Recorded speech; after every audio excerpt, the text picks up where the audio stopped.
नमस्कार, सत श्री अकाल, राम राम सा, खम्मागणी, वणक्कम, प्रणाम। आप सभी को ऑल्टरनेट मीडिया में फिर से स्वागत है। हमारे साथ जुड़े हुए मेजर जनरल राजीव नारायणन साहब, professor at IIT and visiting fellow at clause.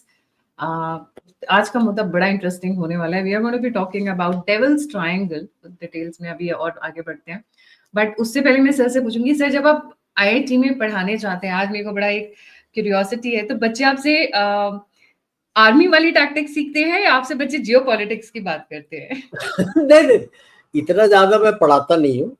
जब कभी पढ़ाता हूँ मैं ए व्हीकल, जिसको टैंक आईसीवी बोलते हैं, उसका डिजाइन टेक्नोलॉजी में क्या क्या, what all is involve in designing A tank, उसके बारे में सिखाता हूँ कि मेन बैटल टैंक क्या है, इन्फेंट्री कॉम्बैट व्हीकल्स क्या हैं, उसके वेरिएंट्स क्या हैं, what are the necessities for protection, for mobility, for firepower, how each is at cross purpose with each other, and what are the compromises that you need to do, and what is the philosophy of this compromise.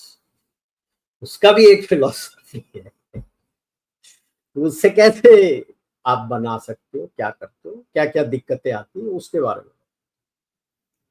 Jio politics तो कम ही है, क्योंकि वो सारे scientist type mind के हैं, तो उनका जियो politics में उतनी रुचि है नहीं। You need directional how to develop the हाँ, वो पूरा अपना, क्योंकि this IIT, like I'm sure most all other IITs and technical institutions, बच्चों को समय नहीं मिलता, बहुत पढ़ना पड़ता, घोड़े बहुत रगड़ने पड़ते हैं जी। तेरा वो काम किए बिना सीखेंगे कैसे? है प्रैक्टिकल जी, बिना है जी। काम किए सीखेंगे कैसे? हाँ, एरिया रगड़नी पड़ती। पहले वो टेक्निकल के ऊपर घोड़े बहुत रगड़ने पड़ते हैं उनको, and around 4th year onward, 3rd year onwards उनका प्रैक्टिकल में भी काफी जोर होता है। So there are incubation labs and all which are there, students के हैं जो वो बैठ के बनाते हैं, where they go and take part in competitions all over the world. तो उसमें भी समय निकल जाता है उनका, पढ़ना भी है, वो भी करना है, because that aids to their CV. Campus placement के लिए आते हैं, it aids to their CV कि ये किया है, ये किया है। तो सो बच्चों का भी यहाँ पे फोकस बिल्कुल उस पे।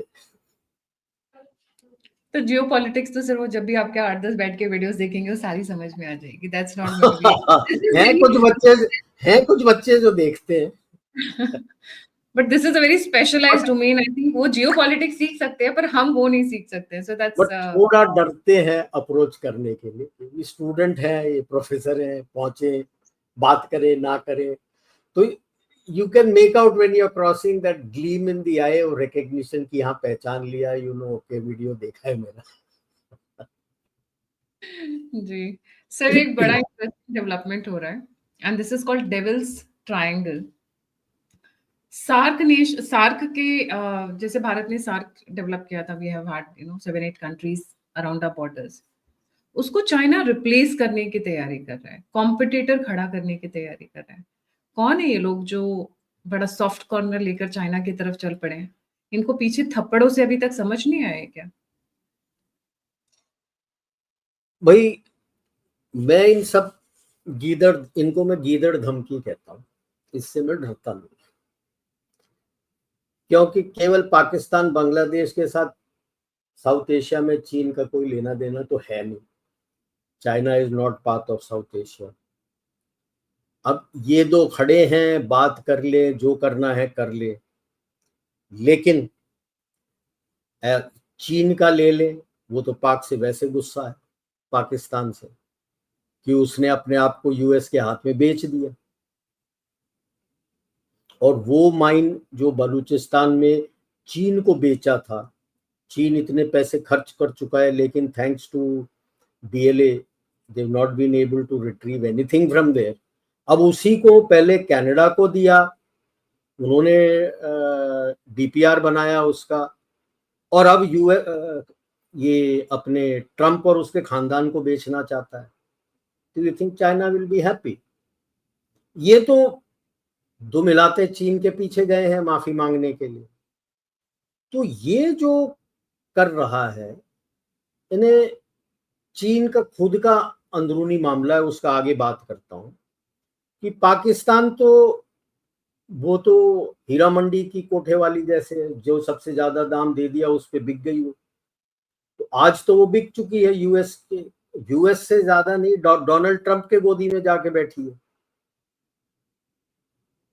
तो क्या चीन खुश होगा? और वैसे ही वो अंदर से फूट रहा है। उसे खुद नहीं पता आज के 5 साल बाद पाकिस्तान किस शेप में होगा नहीं होगा, होगा तो किस शेप में होगा। क्या बलूचिस्तान उसके साथ है, या केपी और वो उसके साथ रहेंगे फाटा, या सिंध रहेगा, या जीवी रहेगा? कौन है उसके साथ? पंजाब के साथ। पंजाब के ऊपर ही उसका अभी दावा चल रहा है। अब बांग्लादेश का दे दो, वो भी यूएस के गोदी में बैठा हुआ है। हालांकि पाकिस्तान के 3 ब्रिगेडियर अभी कॉक्स बाजार में जो टेंट डिव है उनका, बांग्लादेश का, वहां विजिट कर रहे हैं। पते की बात है, रजिस्टर किया है मैनिफेस्ट में as medical officers, army medical officers. Passport कब बना है? एक का अप्रैल में बना है, बाकी 2 का मई में बना है। पुराने खिलाड़ी हैं ये, आईएसआई के कनेक्ट हैं और फौज में है जो आए हैं वहां पे। यूएस के स्पेशल सर्विस भी वहां है। वो कहते हैं हम अराकान आर्मी की मदद करने जा रहे हैं। अरे यार, हम ही उल्लू मिले हैं आपको? अराकान आर्मी तो आपके रोहिंग्यों को पिछवाड़े में लात मार मार के फेंका है। आप तो रोहिंग्यों के लिए रोते हो, और अब मुझे कह रहे हो कि रोहिंग्या आर्मी की मदद करने जा रहे हो, अपने अराकान आर्मी की मदद करने जा रहे हो।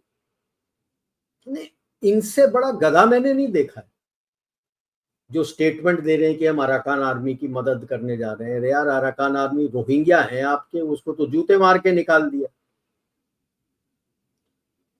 तो इसमें चीन खुश होगा? जिसके इतने सारे बांग्लादेश में इन्वेस्टमेंट थे वो सारे ठप हो गए, सब कुछ बंद हो गया बांग्लादेश में, इकोनॉमी खत्म हो गया उसका। There is nothing left in Bangladesh economically. तो वो तो यूएस के फंडिंग के डिपेंडेंट है, क्योंकि पता है चीन तो कुछ पैसे दे नहीं पाएगा, और खुद उसको समझ नहीं आ रहा है कब इम्प्लोड हो जाएगा, कब फूटेगा, क्या हो जाएगा, क्योंकि यूनिस मियां के साथ फौज खड़ी नहीं है। तो इसमें ये ट्रायंगल बनाना चीन का इज एन अटेम्प्ट कि भाई हम भी रेलेवेंट हैं। मेरा मानना है कि वो है।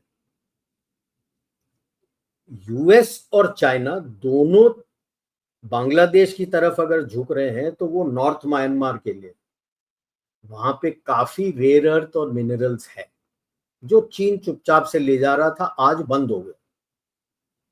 लेकिन कोवर्टली भारत का काफी इन्फ्लुएंस है वहां पे, बहुत इन्फ्लुएंस है, जिससे यूएस और चीन को तोड़ना मेरे हिसाब से थोड़ा मुश्किल हो। और ये कोवर्ट रहेगा, ओवरटली नहीं आएगा, क्योंकि आपके रिश्ते तात्मादाव जो उसके आर्मी है, जो मिलिट्री युनता है, उसके साथ भी तकरीबन ठीक है। अभी आप कोशिश कर रहे हो कि किसी तरह से दोनों के बीच में डील हो जाए ताकि रेयर अर्थ और मिनरल्स आप लेके आना शुरू करें। ओके, तो ये जो नेक्सस है China Pakistan Bangladesh, this will be more for creating internal trouble for Bharat, क्योंकि पाकिस्तान की भी आईएसआई के थ्रू काफी रेडिकल्स जो भारत के अंदर है उनमें पकड़ है उनको। चीन भी काफी अपना इन्फ्लुएंस ऑपरेशंस भारत के अंदर कर चुका है, उसके भी काफी बंदे हैं जो उसके पेरोल में हैं। बांग्लादेश का उतना नहीं है। रोहिंग्या आए हुए हैं, लेकिन उस तरह से यूज करना बांग्लादेश की काबिलियत में नहीं है, वो सक्षम नहीं है। तो इनको पाकिस्तान नहीं तो चीन यूज करने की कोशिश करे। तो ये है जो एक्चुअल ट्रायंगल है इंटरनल। लेकिन क्या ये सक्सेसफुल होगा? जिस तरह से पूरे भारत के अंदर एनआईए, सीएपीएफ और पुलिस, जहां जहां पुलिस सक्षम है, इन इलीगल्स को पकड़ने में, उनको वीड आउट करने में, निकाल के अलग से कैंप में रखने में सक्सेसफुल हो रहे हैं, ये तो आप समझ सकते हो कि जिस पॉलिटिकल पार्टी के वोट बैंक को इफेक्ट कर रहा है वो सब रो रहे हैं, क्योंकि ये इलीगल्स को वोट बैंक बना के वो जीत रहे थे इलेक्शंस। तो ये सारे पकड़ में आगे निकल गए तो उनका इलेक्शंस तो खत्म हो गया, वोट तो खत्म हो गए। लेकिन आम जनता एनआईए और सीएपीएफ और जो पुलिस इनके साथ काम कर रही है उनके साथ है। ओके। और अगर वैसे देखा जाए तो ये तीनों देश जो हैं, पाकिस्तान, चीन और बांग्लादेश, आज के तारीख में बहुत गहरे फिशर्स इनके देश के अंदर ही हैं। इनको मैंने एक दो टॉक में पहले भी किया है। एंट्रोपिकल चैलेंज, एंट्रोपिकल मतलब अवक्षयता, मतलब अंदर से जो हीट जनरेट होता है। मतलब क्या होता है कि भाई आप इस अंदर के हीट से क्या होता है कि जो आपके अंदर एक समान सा ऑर्डर होता है। भौतिक शास्त्र में जैसे बोलते हैं ना, अगर मॉलिक्यूल्स, एटम्स एक ऑर्डर में रहते हैं, तो ये जब हीट निकलता है तो वो टूट जाता है, वो बिखर जाता है, मॉलिक्यूल्स, एटम्स वगैरह बिखर जाते हैं। ठीक है। तो उनमें अव्यवस्था हो जाता है। मतलब पहले एक व्यवस्था रहता है जिस तरह से मॉलिक्यूल्स और एटम्स जुड़े हुए होते हैं। अंदर के हीट से क्या होता है कि ये एक अव्यवस्था हो जाता है, सब टूट के बिखर जाते हैं। इसीलिए पाकिस्तान, चीन और बांग्लादेश के अंदरूनी फिशर्स को मैं एंट्रोपिकल चैलेंजेस बोलता हूं कि भाई उनका अंदर से अव्यवस्था और बिखरने का चांसेस बहुत हाई है। और ये जो चैलेंज है उसके लिए इनके पास कोई जवाब नहीं है। पाकिस्तान और बांग्लादेश तो रिलीजन लेके चले हैं।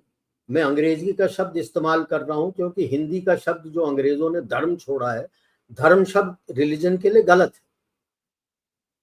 धर्म मतलब होता है आपका ऑब्लिगेशन क्या है, कि आपकी ड्यूटी क्या है, वो है धर्म, आपका धर्म। धर्म रिलीजन नहीं है। तो रिलीजन मैं जाति प्रजाति उन सब के साथ मानता हूं, तो मैंने रिलीजन शब्द इस्तेमाल किया। ये दोनों रिलीजन में गए हैं और उनके जो रेडिकल रिलीजन है जिसको वो फॉलो करने की कोशिश कर रहे हैं, उसमें इस अव्यवस्था का कोई जवाब ही नहीं है। क्योंकि उनके मुताबिक कि इस तरह से जीवनी जियोगे तो व्यवस्था रहेगी, लेकिन अव्यवस्था हो गई है, पूरी टूट टाट गई। क्योंकि उसमें जो आप मानते नहीं हो, उनके खुद के जो जाति प्रजाति उस रिलीजन के, उसको आप मानते ही नहीं हो। आप कहते हो शिया नहीं है हमारे साथ, अहमदिया नहीं है हमारे साथ, दाऊदी बोरा नहीं है हमारे साथ, इस्माइलिया नहीं है हमारे साथ। मतलब आपके जाति प्रजाति को ही निकालते चले जा रहे हो और उसका इस्तेमाल कर रहे हो अपने देश के दूसरे प्रांतों पे दादागिरी करने के लिए। तो पाकिस्तान क्लियर है, पंजाब दादागिरी करने की कोशिश कर रहा है, जब ये अव्यवस्था हो रखा है। और जिस तरह से यूनुस मियां रेडिकल जमातियों को उठा रहे हैं, रजाकार को जो उठा रहे हैं, जो लोगों को पता है कि ऑफ सर्चलाइट में मार्च 71 से लेकर जब तक लड़ाई हमने शुरू नहीं की थी, क्या क्या किया उन्होंने, दुर्व्यवहार किया लोगों के साथ। ढाका में तो प्रॉपर म्यूजियम है, बच्चों को ले जाके दिखाया जाता है। तो ये चीज इन देशों में पनप रहा है। तो इस जो आपने कहा है डेविल्स ट्रायंगल, बड़ा आसान है इस डेविल को मारने का। डेविल के तो अंदर ही आग शुरू हो गया, उसका तो आग निकल नहीं पा रहा है वो। तो सबसे पहले कि जो ये अभी हम इलीगल्स के अगेंस्ट स्क्वीज कर रहे हैं उसको कंटिन्यू करते रहे, सही चल रहे हैं। अभी बोला है अगले साल अप्रैल से सेंसस शुरू होगा, सेंसस को भी उसमें जोड़ दीजिए, इलीगल्स को खोजने में आराम से खोज सकते हैं। प्रूफ, सबके साथ प्रूफ लेके चलिए तो ऑटोमेटिकली निकल आएगा आपका। वो रो रही है ममता की ये तो बैकडोर यूआरसी, हाँ ये तो एनआरसी है, हाँ बिल्कुल एनआरसी है। मेरे देश में मेरे देशवासी रहेगा, तेरे बुलाए हुए इलीगल्स थोड़ी रहेंगे। तुझे दिक्कत है तो तू भी उनके साथ चली जा, बांग्लादेश चली जा, रह ले उनके साथ वहां पे सानू की, राइट। और जो ये पाकिस्तान, अब चीन के अंदर भी बहुत जबरदस्त चैलेंज आ रहा है। आम जनता जो है तंग है, कहती हमें कम्युनिस्ट पार्टी नहीं चाहिए। कम्युनिस्ट पार्टी के अंदर घमासान चल रहा है, पीएलए और कम्युनिस्ट पार्टी दोनों के अंदर घमासान युद्ध चल रहा है कि कौन दादा बन के निकलेगा। हर कोई के अपने ईगो है, हर कोई की अपनी ताकत है। शी जिनपिंग अपनी जगह है पॉलिटिकल पार्टी में, दूसरे और हैं। जो पीएलए है उसमें उसका जो वाइस चेयरमैन है सीएमसी का, सेंट्रल मिलिट्री कमीशन का, छांग्यूजिया, जिसको कभी किसी जमाने में शी मेरा ब्लड ब्रदर बोलता था, वो गुंडा नंबर 1 होके आ गया। वो केवल सीएमसी नहीं, जो बाकी सिक्योरिटी ऑपरेटर्स हैं, public ministry of public security and ministry of state security. Public security internal है, स्टेट सिक्योरिटी डायस्पोरा और बाहर को देखता है। सब में शी जिनपिंग के बंदों को लात मार के अपना बंदा लेके आ गया। तो अब घमासान वहां चल रहा है, पब्लिक भी नाराज है। तो इस चैलेंज का पूरा इस्तेमाल हमें करना चाहिए।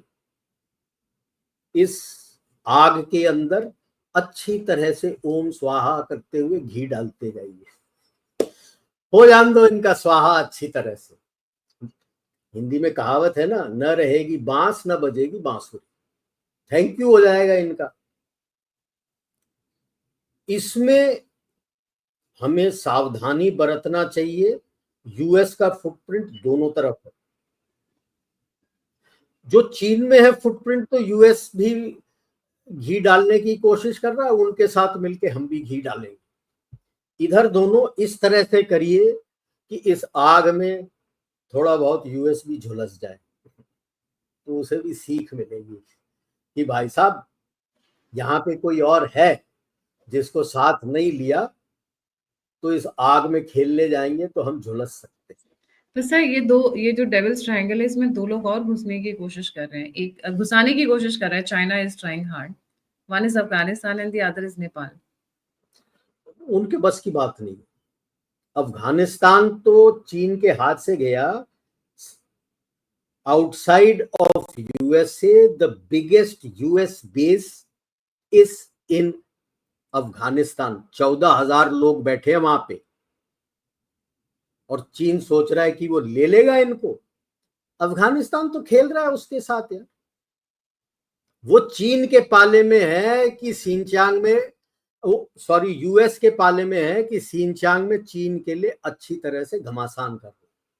अगर चीन सोच रहा है कि वो जिस तरह से उइगुर मुसलमानों को दबा के रखा है उसका ब्लोबैक नहीं आएगा, ही कैन थिंक अगेन। ऐसा ब्लोबैक आएगा, उसे समझ नहीं आएगा क्या करना। और ये उसी वाखान कॉरिडोर के थ्रू आएंगे, इसीलिए तो इतना डरता है। जो वाखान कॉरिडोर है उसके नॉर्थ में अफगानिस्तान में, एक तो बिल्कुल अपने सिंकियांग के कॉर्नर में जहां ट्राई जंक्शन बनता है अफगानिस्तान, ताजिकिस्तान और चाइना का, एस से नाम है, जगह का नाम भूल रहा हूं मैं, एस से गांव है, शामन ऐसी गांव है। उसके पास उसने अपना बेस बनाया है पेट्रोलिंग के लिए ताजिकिस्तान में। और जहां पे स्टार्ट होता है अपना वाखान कॉरिडोर, वहां ताजिकिस्तान में वी से नाम है, व्याखोर वाइखोर ऐसे कोई नाम है, जहां ताजिकिस्तान ने अपना पेट्रोलिंग बेस डाला है, और यहाँ पे नॉर्थ पे चीन और Tajikistan are suppose to be doing joint patrolling.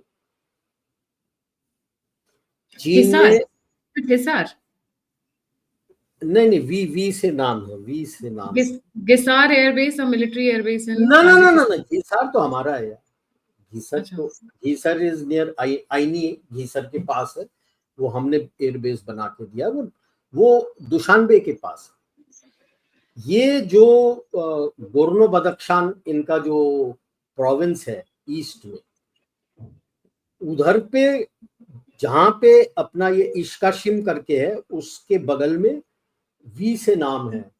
बाद में आपको दोनों नाम मैं भेजता हूँ। इसका मेरा प्रेजेंटेशन भी मैंने किया हुआ है, जहाँ पे ये पेट्रोलिंग वगैरह बेस वगैरह बना रखा है। और पहले किसी जमाने में करजाई को बोला था, फिर घनी को बोला था कि हम फंड कर देंगे आप, और ये वाखान कॉरिडोर के माउथ में आप अपना एक इंडेप्थ ब्रिगेड खड़ा करिए, पूरा हथियार फंडिंग सब हम दे देंगे, आप पेट्रोल करिए इधर। तो क्योंकि इनको डर है कि जो उइगुर ब्रिगेड अफगानिस्तान में पहले, इराक में, सीरिया में काफी लड़ चुका है आईसिस और अलकायदा के साथ, आईसैफ और वेस्ट के साथ। 10,000 थे, अभी 5-6 हज़ार बचे थे, और अभी काफी लोग को और रिक्रूट कर लिया है दोबारा इन लोगों ने। वो नॉर्थ अफगानिस्तान में बेस्ड है, they are based in north Afghanistan. तो उसको डर है कि वाखान कॉरिडोर के थ्रू आएगा, तो वो वहां पे ब्रिगेड बनाने को बोल रहा था, जो यूएस ने मना कर दिया, और उसके बाद तो ये तालिबान गवर्नमेंट ने भी मना कर रखा। अब तो यूएस पहुंच चुका है बगराम और सब जगह। अब 14,000 जो है उनके ट्रुप्स ही नहीं है, वो एसएफ ही नहीं है, बाकी छोटे मोटे ट्रुप्स हैं, और काफी सारे उनके वो भी हैं अपने प्राइवेट सिक्योरिटी कॉन्ट्रैक्टर्स, रिटायर्ड फौजीज वगैरह। तो वो सारे बैठे हैं, वो क्या कंचे खेलने के लिए बैठे हैं वहां पे?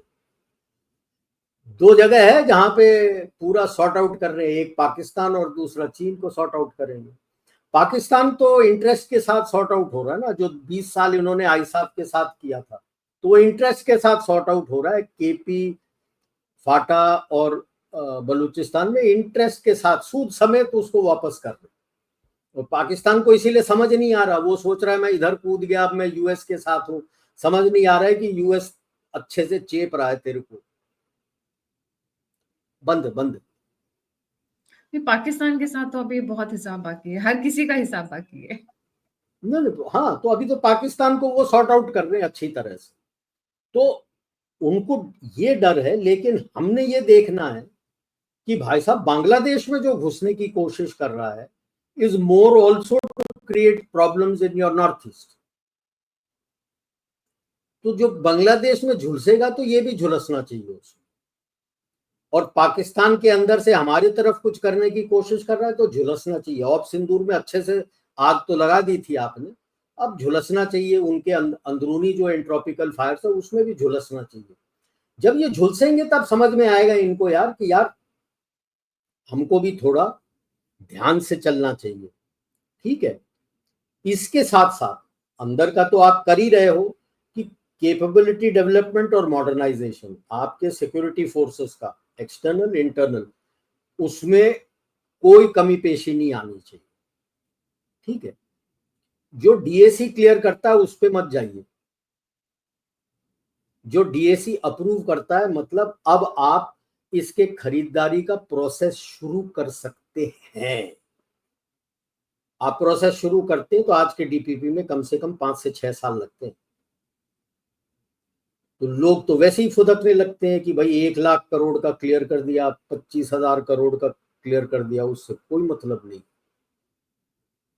तो अभी ये ईयर ऑफ रिफॉर्म्स बोला है, तो राजनाथ सिंह जी ने कहा है कि ये जो पूरा साइकिल है उसको 6 से काट के 2 साल में हम लेके आएंगे। और भी बहुत कुछ करना है, लेकिन ये चलना, प्रोसेस शुरू कर दिया कि हमने करना है। एक और प्रोसेस उन्होंने शुरू किया है कि अब ये जो सेंट्रल आर्म्ड पुलिस हैं आपके, जैसे सीआरपीएफ है, सीआईएसएफ है, बीएसएफ है, आईटीबीपी है, इनमें कोई भी आईपीएस का ऑफिसर पोस्ट नहीं हो। और जैसे हमारे सीडीएस बने हैं उसी तरह से उनका एक इंटीग्रेटेड हेडक्वार्टर होगा, जैसे हमारा इंटीग्रेटेड हेडक्वार्टर ऑफ डिफेंस है, और वो पूरा कोऑर्डिनेट करेंगे उनका डिप्लॉयमेंट और किस तरह से काम करना है। एक अच्छी पहल है, अच्छा कदम है। उम्मीद करता हूं, मैं तो यही देख रहा हूं कि 25 अगस्त में मोदी जी क्या बोलते हैं, क्योंकि मोदी जी इस पे काफी रोशनी डाल सकते हैं, क्या क्या कर रहे हैं क्या नहीं कर रहे हैं। Sorry, 15 August, not 25 August, I stand corrected, 15 अगस्त को जो करने वाले हैं। तो कई चीज अगर हो गए होंगे तो वो 15 अगस्त को बता देंगे, जैसे जो थिएटर कमांड्स वगैरह बना रहे हैं तो उसके बारे में भी कुछ अगर काम हो गया है तो वो बता देंगे कि किस तरह से बना रहे हैं, क्या बना रहे हैं। तो ये जो ट्रायंगल है ना, ये ट्रायंगल में नॉर्थ और ईस्ट और वेस्ट जितना ये कोलैप्स करते हैं उतना ज्यादा थ्रेट इंटरनल थोड़ा कम है, बट एक्सटर्नल थ्रेट भी आ सकता है। कुछ ना कुछ इंसिडेंट आपका एलएसी के ऊपर या एलओसी के ऊपर करने की कोशिश कर सकते हैं, क्योंकि आपने बोला है कि टेररिस्ट अटैक होता है तो it will be considered an act of war. तो वो कोशिश करेंगे कि जो उनके पाले हुए हैं जैसे पीएफआई, एसएफआई, उनके थ्रू कुछ करा दें, नक्सल के थ्रू कुछ करा दें। हालांकि नक्सलवाद तो काफी हद तक खत्म हो गया है, फिर भी पैसे के लिए तो वो कुछ भी कर सकते हैं। तो अगर कुछ करवा दें तो उसको आप टेरर थ्रेट नहीं ले सकते unless you have clear linkages to Pakistan. वो तो बोल देगा, अब परसेप्शन वॉर में तो हम बहुत वीक ही हैं, हम बहुत कम नैरेटिव वॉर करते हैं, तो वो नैरेटिव वॉर शुरू कर देगा और वेस्ट भी उसके साथ रहेगा कि ये तो इंटरनल है, इंडिया का इंटरनल प्रॉब्लम है, और उसमें चीन भी उनको मदद करेगा ताकि दिखा दे भारत को कि भाई भारत का इंटरनल स्टेबिलिटी नहीं है। तो ये जो कंपनियां चीन छोड़ के जा रही हैं, जाना चाहती हैं, उनको बोले कि भाई साहब भारत में क्यों जा रहे हो, वहां तो ये स्यापा है। तो ये कोशिश भी होगी। इसीलिए आप देख लो एनआईए कहाँ कहाँ रेड, किधर किधर रेड मार रहे हैं, क्योंकि वो समझ नहीं रहे हैं कि अगर उन्होंने अपने विभीषण डाल रखे हैं तो हमारे खुद के विभीषण भी हैं जो सारा कुछ बता देते हैं हमको। अभी आज ही मथुरा वृंदावन से 90 बांग्लादेशीज हैव बीन अरेस्टेड। तो अब खुल के ये आ रहा है कि उनके अंदर हमारे भी विभीषण बैठे हुए हैं जो बता देते हैं कि ये कर रहे हैं, ये हो रहा है, वहां जाके छापा मारो, यहाँ जाके छापा मारो। तो this is where it is. वो कोशिश पूरा करेगा कि आपको इंटरनली कुछ करे। अगर इंटरनली नहीं कुछ कर पा रहा तो एलओसी एलएसी पे इंसिडेंट होना वाजिब है, करेगा वो कुछ ना कुछ करने की कोशिश जरूर करेगा। बांग्लादेश में इतना दम नहीं है, रोहिंग्यों का उसके पास कंट्रोल नहीं है, तो वो पाकिस्तानी जो आ रहे हैं वो उसी के पास लेने आ रहे होंगे ये डिटेल्स वगैरह की ये रोहिंग्या कहाँ गए हैं। गुड लक टू देम, वो तो इनको खुद को नहीं पता होगा बांग्लादेश को कि भाई वो कहाँ है, क्योंकि इतना कंट्रोल तो बांग्लादेश के ऊपर है, बांग्लादेश का है नहीं कि उनको पता हो कि उनके खुद के बंदे कहाँ कहाँ फैले हुए। वो बगल में अगर बॉर्डर के पास हो, इमीडिएट निकले हो तो पता बता देंगे वो, लेकिन जो बाहर पूरे देश में फैले हुए हैं उसके बारे में उनके पास कोई हिसाब किताब नहीं है। इतनी पहुंच वो डीएफएसआई जो है, जो जैसे आईएसआई डीएफआई का है, इनका डिफेंस फोर्सेस इंटेलिजेंस, आईएसआई के जैसे डीएफआई का उतनी पहुंच नहीं है जितनी आईएसआई की। तो ये कोशिशें, ये डेविल्स ट्रायंगल जरूर है और उनकी कोशिश जरूर रहेगी कि आपके अंदर कुछ ना कुछ करें। सार्क को लाने की कोशिश कर रहे हैं, पहले तो ओली जी अपनी कुर्सी बचा ले, क्योंकि जो आम जनता है नेपाल में वो रोष में है, वो वापस किंग को लाना चाहते हैं, अपने राजा को वापस लाना चाहते हैं। तो वो अभी हमारे न्यूज में ज्यादा चल नहीं रहा है, लेकिन वहां में That is what is going on all over Nepal. They are not happy with any political party. कहते ये सारे कमीने हैं, अपने पैसों के लिए काम करते हैं, हमारे लिए, देश के लिए कोई काम नहीं किया। तो काफी हो गया, ये जो किया हुआ हमने 30 साल भुगत लिया है, हमें नहीं चाहिए ये, हमें अपना राजा वापस चाहिए। सो लेट अस सी विच वे नेपाल गोस। उसी को शायद दबाने के लिए चीन कोशिश कर रहा होगा कि भाई कम्युनिस्ट पार्टी रहेगी तो थोड़ा बहुत इन्फ्लुएंस मेरा रहेगा, राजा आ गया तो इन्फ्लुएंस खत्म हो जाएगा।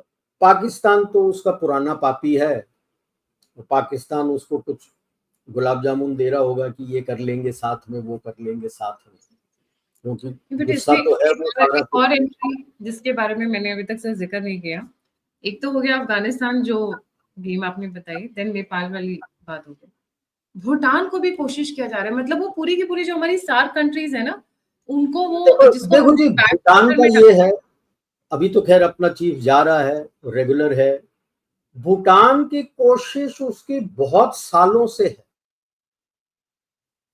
नाकाम हो गया। बीच में थोड़ा हो रहा था, जो एक पीएम और पॉलिटिकल पार्टी आए थे, थोड़ा लीनिंग उधार हुआ था, टिल K4 जब वो जिंदा थे, K4 ने खींच के रैप्टा मारा उस पीएम को, वो औकात पे आ गया। Bhutan has no, China has no embassy in Bhutan. Chinese embassy has to speak to the Bhutanese in Delhi if they have to do anything. तो चाइना का पकड़ भूटान में नहीं है। भूटान खुल के कहता है कि हमारा, चाइना ने एक दो दफा बोला हमारा सिविलाइजेशनल कनेक्ट है, भूटान ने उसको शट अप कर, कहता तेरा मेरा कोई सिविलाइजेशनल कनेक्ट नहीं है, हमारा सिविलाइजेशनल कनेक्ट तिब्बत से है, जिसपे आप इलीगली ऑक्यूपाई कर रखे हो। Bhutan is very clear, you are in illegal occupation of Tibet, और हमारा रिलेशनशिप तिब्बत और दलाई लामा से है। आपसे क्या करना, दलाई लामा यहाँ धर्मशाला में है, हमको जो बात करना है धर्मशाला जाके बात करना। ये अखरता है चीन को।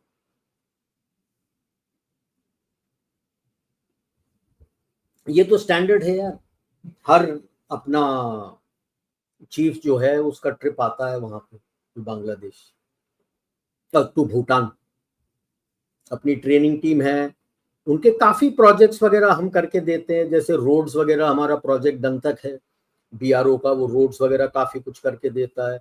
इनके जितने भी ऑफिसर्स हैं ये ट्रेनिंग के लिए NDAIMS में ट्रेन होके जाते हैं, ये एक आध हैं जो सैंडर्स जाते हैं, बाकी तो सारे यहीं पे ट्रेन होके जाते हैं। मेरे कोर्समेट्स भी रहे हैं जो हमारे साथ NDA में भी थे, IMA में भी थे, एंड बजटरी सपोर्ट हम देते हैं उनको यार,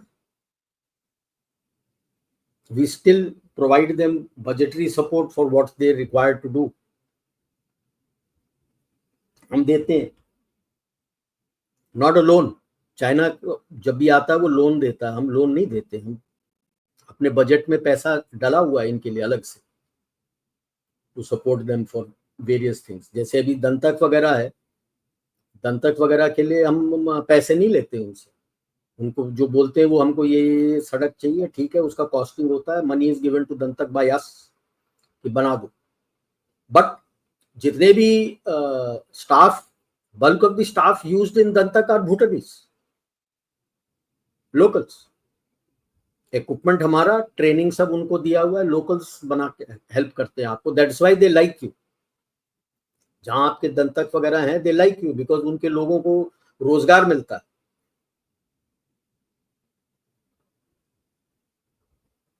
So that is, our relationship is very deep, और किंग से मिलने जाएगा ही जाएगा। सर एक चीज मुझे इस फोटोग्राफ में मुझे कुछ आपको पिन पॉइंट करनी थी, जैसे आपने कहा रिलेशंस आर डीप, राइट?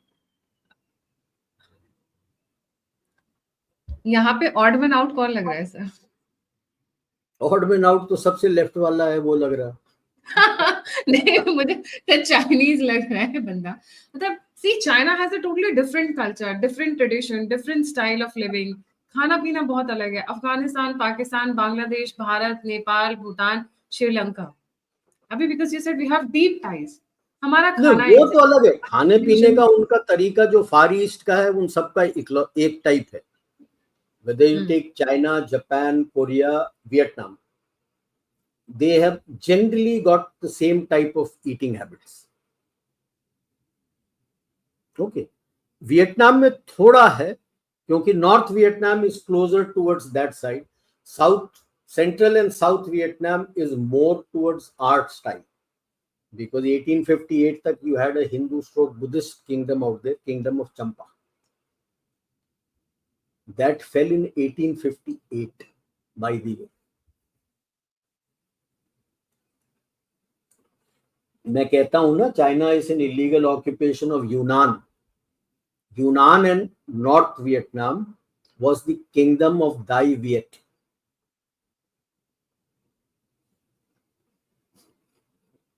उसका कैपिटल डाली था, नॉट कुनमिंग जो अभी इन्होंने बना रखा है, not Kunming. This was kingdom of Dai Viet and this also had used to have a Muslim population. If I remember correctly, Mei population. वो तो खत्म हो गए, अभी बहुत कम बचे. तो लोगों को, हमको सिखाते नहीं है ये कि भाई Vietnam had a Hindu and then subsequently they converted to Buddhism because the king converted to Buddhism. That was the kingdom of Champa, which fell to North Vietnamese in 1858. 1858. हमारी हिस्ट्री हमें नहीं सिखाते. सर ये जो पूरी की पूरी strategy चल रही है उसमें द चाइना का जो टारगेट है that is Bharat, but conflict US के साथ भी हो रहा है पूरा का पूरा इस पूरे सिनेरियो में. चाइना को तो खुद नहीं पता अब करूं तो क्या करूं. सी, टंग शाओपिंग इन हिज प्लानिंग सही बोला था, 100 साल लगते एक देश को उठने के लिए. Why do you think we are talking of Viksit Bharat is 2047? 100 साल. That is your 100th anniversary of independence. कि भाई हम कुछ पहुंच के बन जाए. You are not talking of becoming a super power और a very great power. You are talking of becoming a modern and developed Bharat. आप नहीं कह रहे हो कि मैं सुपर पावर बन गया, मेन पावर बन गया, ये पावर. इन्होंने भी कहा था 1985 में कि हमें इस तरह से उभर के आने में 100 साल लगे. और शी जिनपिंग के सेकेंड टर्म में उसने स्टडी करना था कि कोई करेक्शन करना है, हैव वी फॉलन बैक या हम सही चल रहे हैं. गलती इन्होंने पूरा ये किया कि इन्होंने पूरी इकोनॉमी अपनी एक्सपोर्ट पे निर्भर रखा था और इंटरनल कंजम्पशन में इनका कोई पुश नहीं था. उन्हें फर्क नहीं पड़ता था कि अंदर कोई लोग खरीद पा रहे हैं कि नहीं खरीद पा रहे हैं, क्योंकि उनका था उम्मीद कि भाई यूएस और वेस्ट मेरे से माल खरीदता रहे. तो कहते हैं ना यार, जल में रह के मगरमच्छ से बैर नहीं करते. और यूएस एंड वेस्ट तो मगरमच्छ है, उसने बैर ले ली, साथ में कोविड कर दिया, खत्म हो गया. अब उसकी इकोनॉमी चरमरा गई पूरी.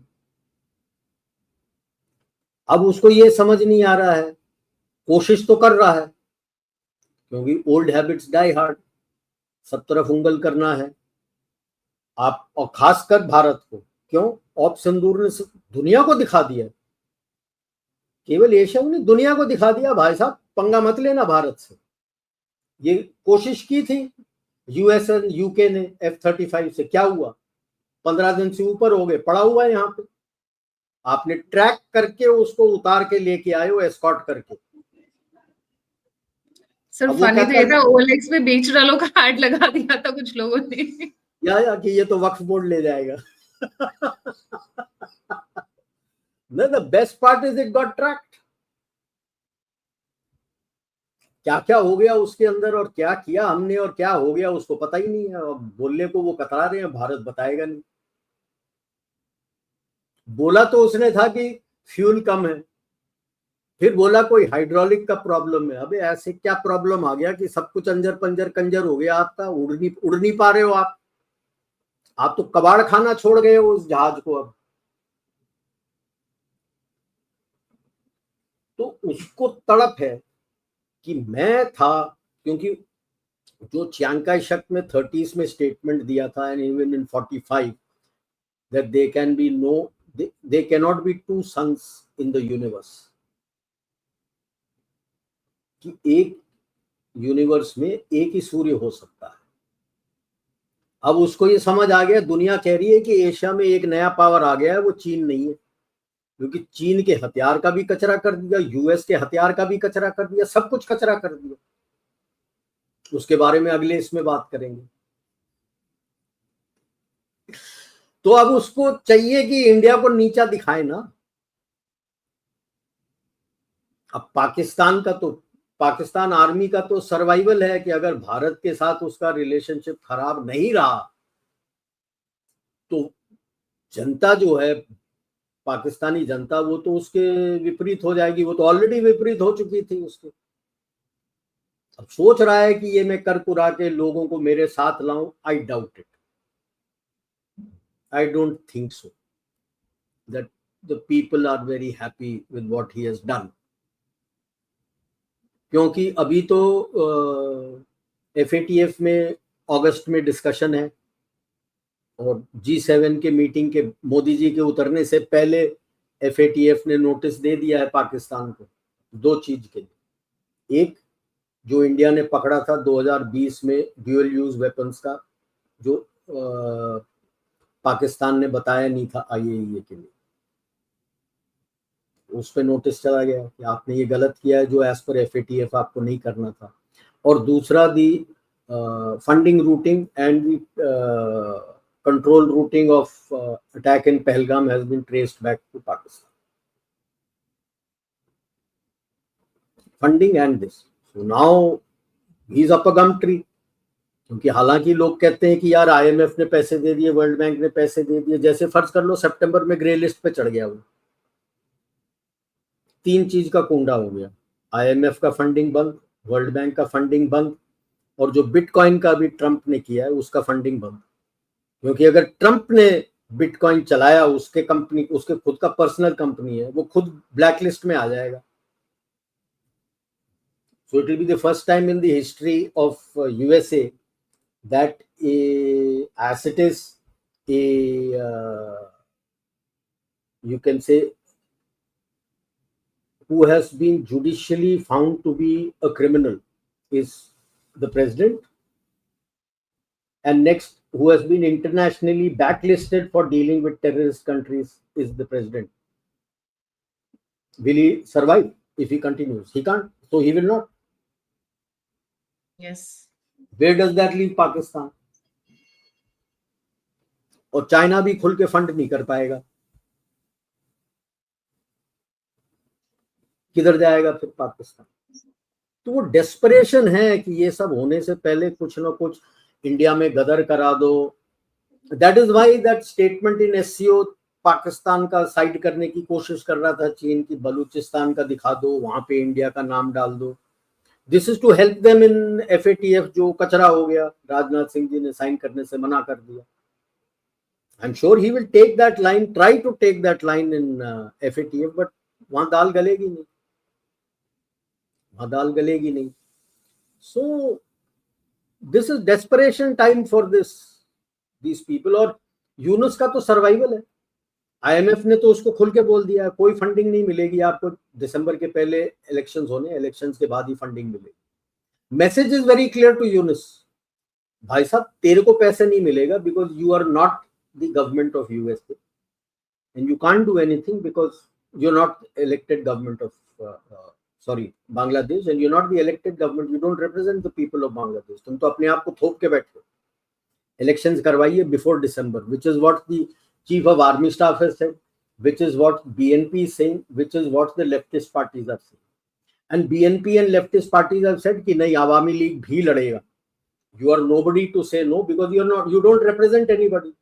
Who are you to give a decree that Awami League will not fight elections? आप हो कौन? किस अथॉरिटी से आप दे रहे हो? Now this is the problem that champion also faces. He thought कि यूएस को बुला के मैं सरवाइव कर लूंगा, तो आर्मी चीफ ने तो उसको डंडा दे दिया कि ह्यूमैनिटेरियन कॉरिडोर नहीं खुलेगा. So that is why you rightly pointed it out as a, हमें आराम से बैठना चाहिए. Let them both first sort it out. ना वो जो कुछ भी करना है वो आपके अंदर करने की कोशिश करें. हमें आराम से नहीं बैठना, हमें अपना अंदर. एंड आई एम 100% श्योर कि समथिंग और दी अदर 99.9% पाकिस्तान कोशिश करेगा LOC के ऊपर अटेंशन डाइवर्ट करना है. अगेन फास्ट लूजिंग इज, क्योंकि वहां पे वो नोबेल प्राइज बोल के आ गया, यहाँ हाहाकार मच गया, और अभी तो वो कह रहे हैं कि ना जी हम तो उसको नोबेल प्राइज के लिए रिकॉग्नाइज नहीं करते ट्रम्प को. This is the National Assembly saying we don't recognize Trump for. You see, there is a limit to how much you can run with the air and hunt with the hounds. True. There is a limit to it, and they have already run out of that. हाँ, वो तो they have run out of that. वहां जाके उसको बोल दिया कि हाँ I will nominate you for the Nobel Prize. यहाँ तो नेशनल असेंबली पीछे खड़ा हो गया कि बुलशिट, इतने लोग को मरवा दिया उसने गाजा में, what face will be show to the Palestinians, और ईरान के साथ लड़ चुका है, what will be tell to the ummah, we stand with the उम्मा.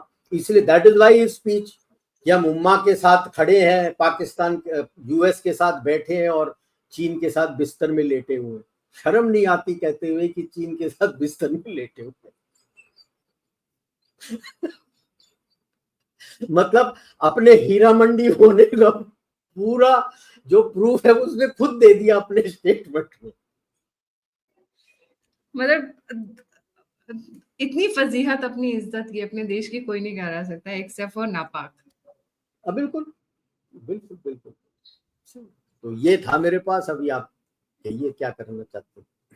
जी नहीं sir, let's wait and watch because China is trying very hard. पहले पाकिस्तान बांग्लादेश के साथ कन्विंग में मीटिंग, देन अफगानिस्तान पाकिस्तान के साथ मीटिंग, बांग्लादेश को इन्फ्लुएंस करने की तैयारी, reaching out to Nepal. So let's see कहाँ तक पहुंचते हैं, बट कोशिश तो पूरी कर रहे हैं. वो कोशिश तो पूरी है. वो अलग बात है कि शहबाज शरीफ बेचारे कहीं जा नहीं रहे हैं, सो सारी मीटिंग्स आसिम मुनीर के बिहाफ पर बाकी के लोग अटेंड कर रहे हैं. China is troublesome. Collapse of China is also imminent.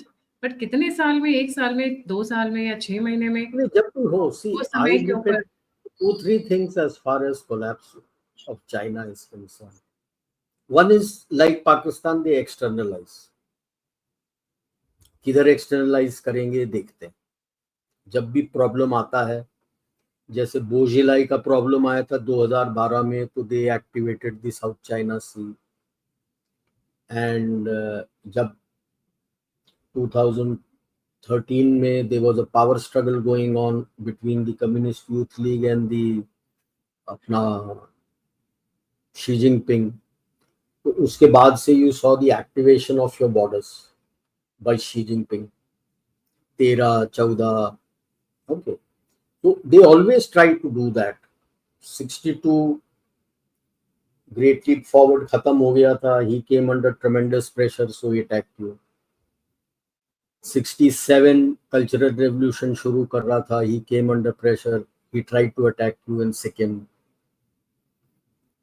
79 Deng Xiaoping was just recovering after having struggled with the Gang of Four 76 से लेके PLA में प्रॉब्लम आ रहा था, so they attacked Vietnam.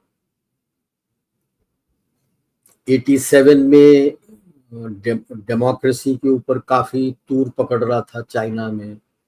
Hua Guofeng was there and he was supporting the students, and they tried to create an incident with us in Samdrongchu. तो ये इनकी फितरत में है, जब भी ये प्रेशर में आते हैं एक्सटर्नलाइज करते हैं. क्या एक्सटर्नलाइज करेगा हमारे साथ, किस तरह से करेगा, कहाँ करेगा, क्योंकि हमारी फौज पीछे नहीं हटी है वहां से. they are still deployed on every inch of the LAC. Their troops have withdrawn. So will he try? What will he do? Same with Pakistan. Op Sindoor खत्म नहीं हुआ है तो troops are deployed there.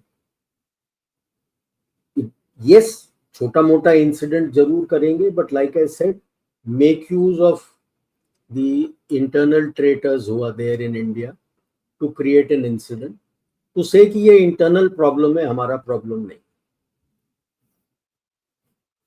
तो इसीलिए मैं कह रहा हूँ कि जितना ओम स्वाहा करके घी डाल सकते हैं उनके अंदरूनी मामले में डालो, खुल के डालो. जी, thank you so much sir for joining. जाने से पहले सभी व्यूअर्स से रिक्वेस्ट है, प्लीज लाइक, सब्सक्राइब और शेयर करना ना भूलें.